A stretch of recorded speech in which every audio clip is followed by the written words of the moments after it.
Hi everyone, Robert Sane, Interim Pastor, Holy Communion Lutheran Church, Banner Elk, North Carolina. And welcome to our Lectionary Bible study. This week it's Tuesday evening and we're going to be looking at the lectionary readings for this coming Sunday, February 14th. Yes, it's Valentine's Day, but it's also the Transfiguration of our Lord. And our gospel text this morning comes from the 9th chapter of Mark's Gospel. The Transfiguration is a transitional story that marks the midpoint to the Gospel of Mark. Up until this point, we've had a series of teaching and healing instances that Jesus has had with Jesus and his disciples. But now the movement from this point forth, when Jesus takes Peter, James, and John up to the top of the Mount of Transfiguration, from this point forward, the story moves toward Jerusalem and ultimately toward Jesus' suffering and death.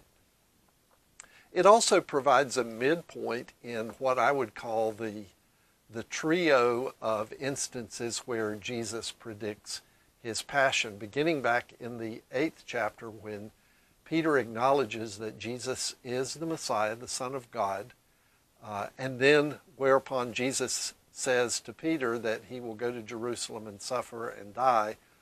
Essentially, Peter says, God forbid it, and Jesus says, get behind me, Satan. There's actually two more instances, one where Jesus is with his disciples traveling on the road. They're arguing over which one is the greatest among them. Another one is when James and John are wondering which one of them sit at Jesus' left and right hand when he comes into his kingdom.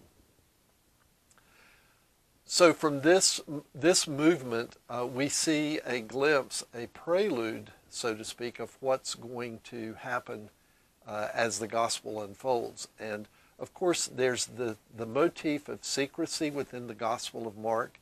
Jesus instructs his disciples as they come down the Mount of Transfiguration that they should not say anything to anyone.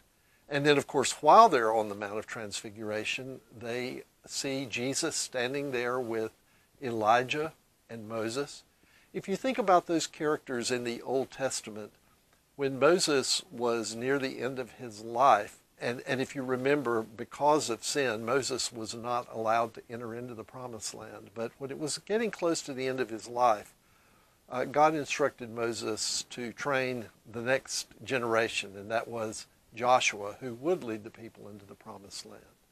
And of course, we also know that Elijah had a student disciple, intern, named Elisha.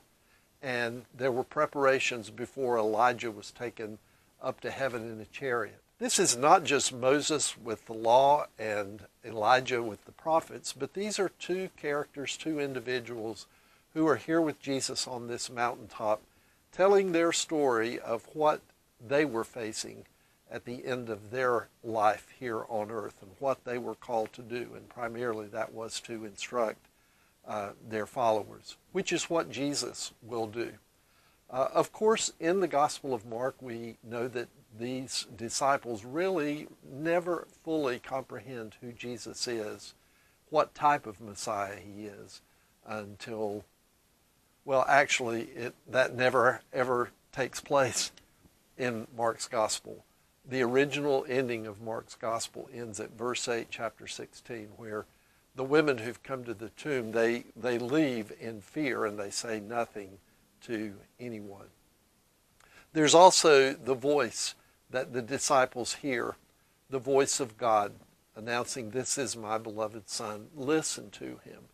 And these are important words. If Jesus is meeting with Elijah and Moses to hear their story of how they taught their followers, namely Joshua and Elisha, so now God is telling these followers of Jesus, this is my son. Now I want you to listen to him. Of course, it becomes apparent that they don't necessarily listen to Jesus, at least not at this specific time.